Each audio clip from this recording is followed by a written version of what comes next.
What's up, everybody? This is the video I was talking about with the rock garden last week.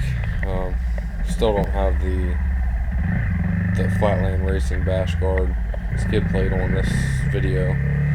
Could have used it. I mean, ended up not having any issues. This place has got some pretty gnarly rocks, you know, for having an unprotected crankcase. So it was fun. This was the first ride with the new tech TUBliss setup. Wasn't running very low pressure, but I mean, it worked amazing for all the mud holes and stuff that we had went through. I rode this with my buddy. He's got the CRF250 the day before, and we went through the rivers and lots of wet rock and stuff like that. It did great.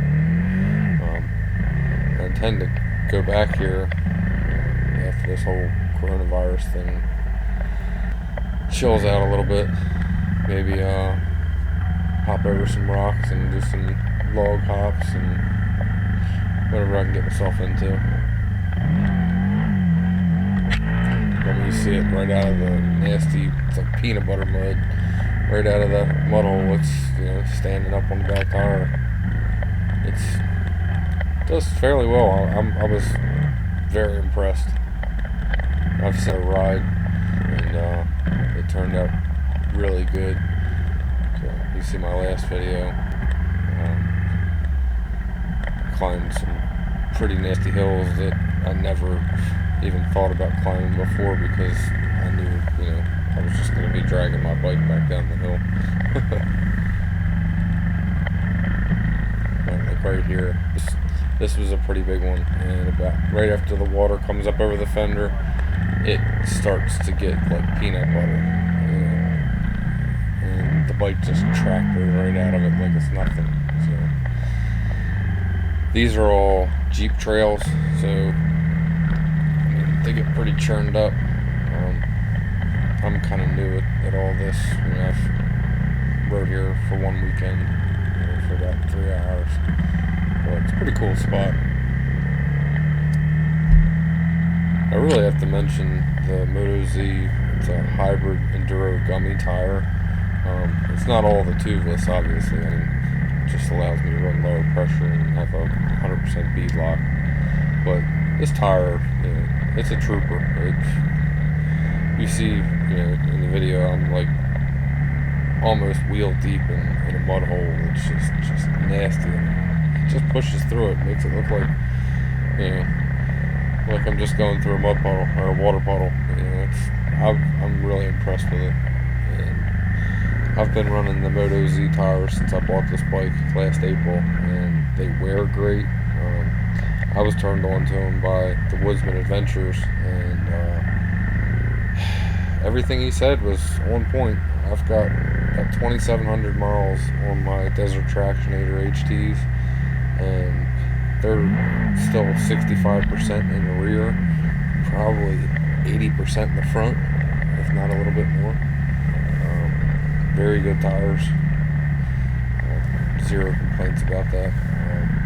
I went with the Moto Z Enduro tire with this TUBliss because I was supposed to be going to Hatfield McCoy about 2 weeks from now, on April 20th, and unfortunately with the coronavirus, all those plans are put on hold for the moment, but we'll get there.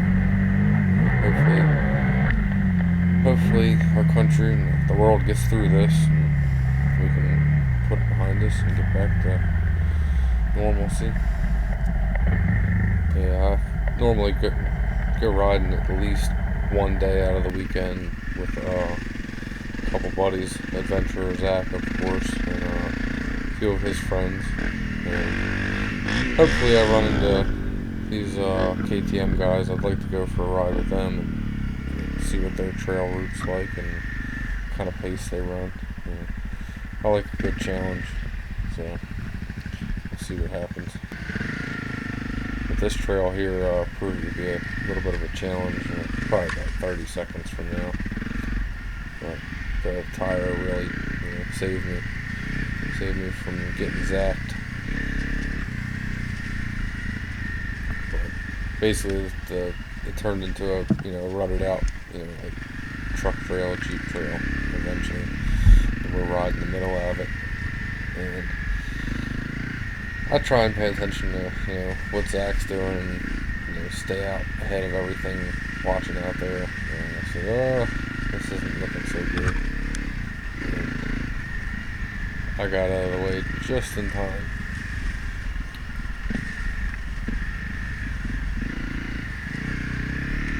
Starts out as just a couple little mud tracks here. It just gets greasier and greasier.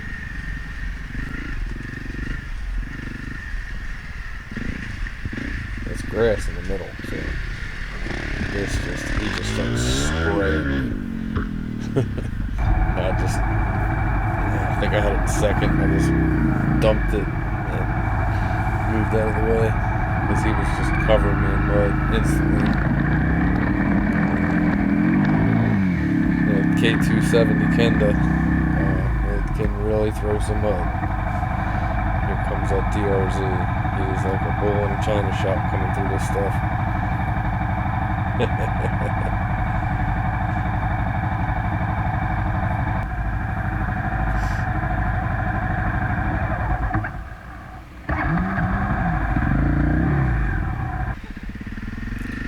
It's definitely a nasty trail. Ended up basically dead ending. There was a big tree falling down it, and it wasn't worth digging through a thicket. Now right here, that was some pretty funky stuff, but again, the tire just tracked the right out of it. This tire is a trooper.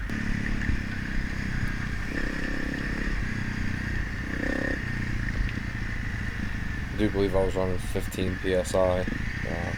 That's what I left my house at, and that was way too low for the road. What the hell? I'm going this way. What the hell?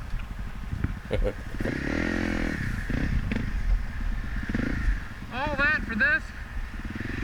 Meanwhile, I've never been through these water holes. This is, like I said, my second time here, and we didn't cover any of these trails on my first day.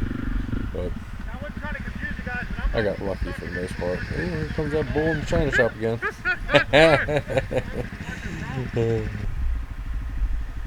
You come trucking through the mud.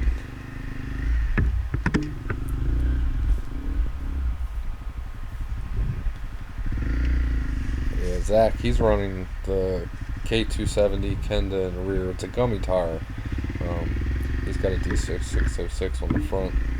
And the DRZ 400, he's running D606s, and he seems like he's got great traction. Pretty much everybody, you know, in the group that runs D606s has no complaints. One guy I ride with, he's running the Michelin, and he did really well with that. So.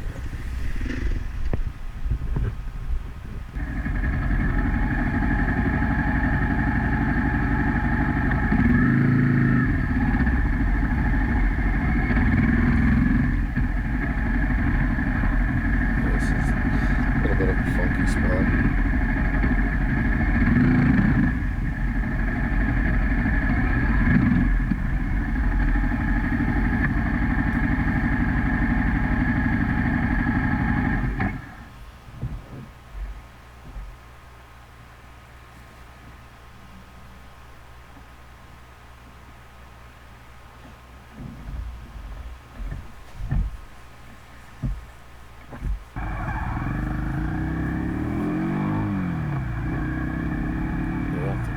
Follow Zach through here quite a bit.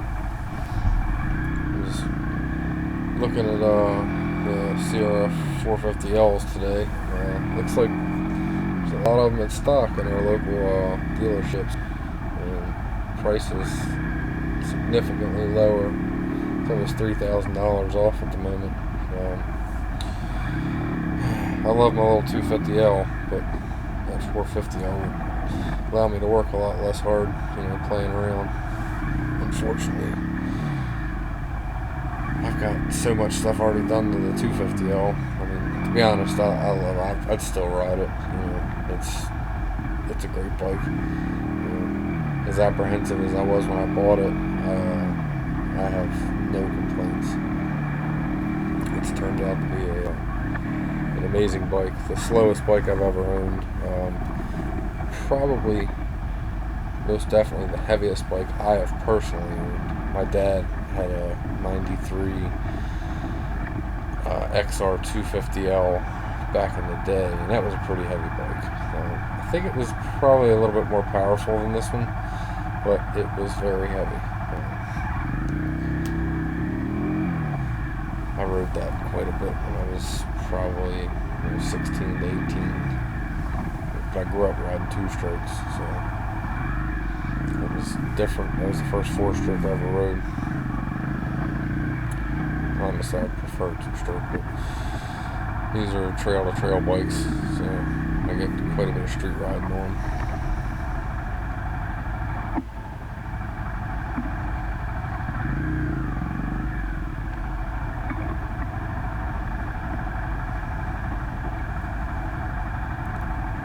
This is just a kicker trail. Basically, go down the hill and jump from one trail to another. And really, it actually put us a little bit behind where we were headed anyway, which is cool. It's a neat little trail. I think we're gonna head back out to the rocky section.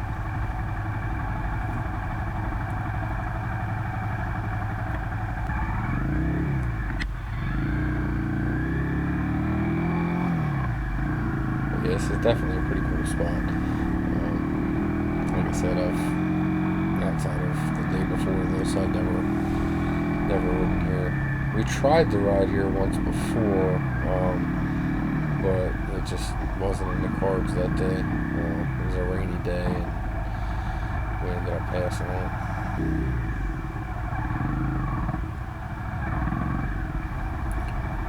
We were going to start on the other side, but so much rain, we just couldn't cross. So, but it was like 2 months ago, and here we are.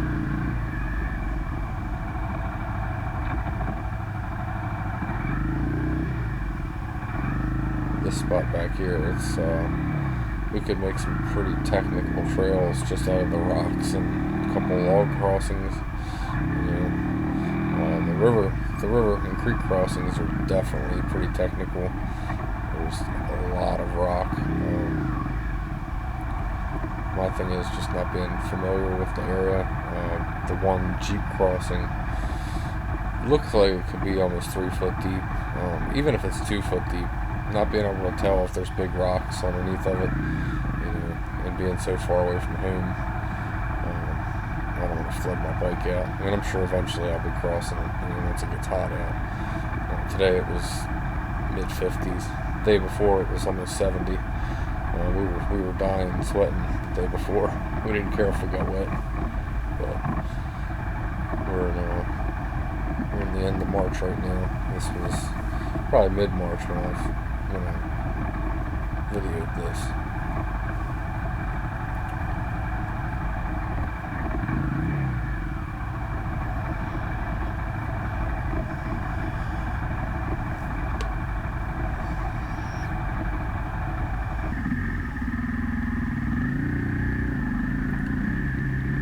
There's a lot of like big black rocks that some of them look like I'd be able to hop them, just climb up the front half and then just try and wheelie off the backside of them. Be pretty neat. I don't want to bash the bike up too much trying it.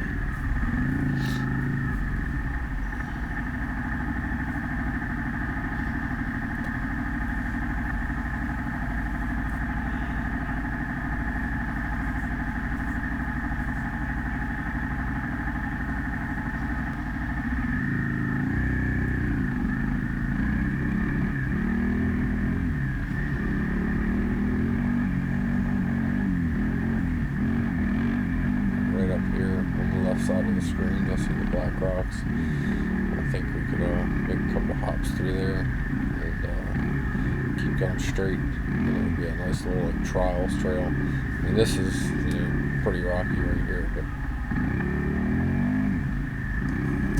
if we kept going straight, it would have been a lot better. You see that big black rock there. There's one right next to us right now that I'm definitely going to do. It's only about a foot and a half high. Looking for some log crossings. For as many trees that are down, fortunately none of them are over our trails, but I'd like to practice some decent sized log crossings. Have to get up West Virginia sometime this year. Do some riding. I was really looking forward to Hatfield McCoy. Even though we were just taking our 250Ls, I usually ride a CR250. I bring my 4-wheeler. I got a 06 450R. I putt around one. But I like the bikes, to be honest. I really think the 250L would be a lot of fun at Hatfield. I'd like to do the high number trails, 199. I think we could do it, especially with the TUBliss. After last weekend's ride, I'm pretty confident that I can knock out most of those trails. I'm not going to do the really rocky ones. I did them with my 450R when I first bought it, and they were pretty ridiculous. Just thousands of rocks. Makes this place look like a sandbox. I think this is about the end of the video. But if you're on the fence about getting a TUBliss, or you want to try the motor tires out, it's absolutely worth it. I can't say enough about the both of them. I'm going to take my Desert HT Tractionator and put that on 86 CR250 I'm rebuilding now, being that it's got an 18-inch wheel on it. Because I took it off to put this gummy on here, and it's still tons of tread on it. So my newer CR250, I just put a Shinko cheater on that. So, but hopefully I'll get them out this year and ride them a little bit. Oh, we must have another hill section to go through here.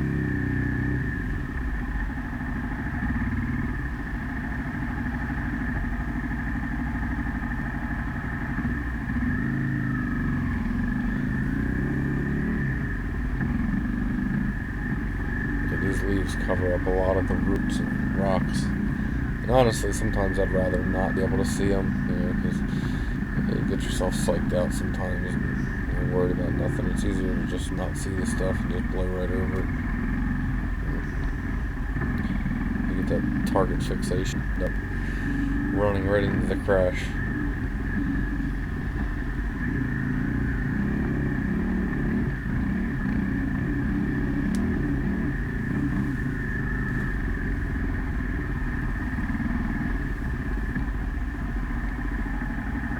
This is one of the downhills.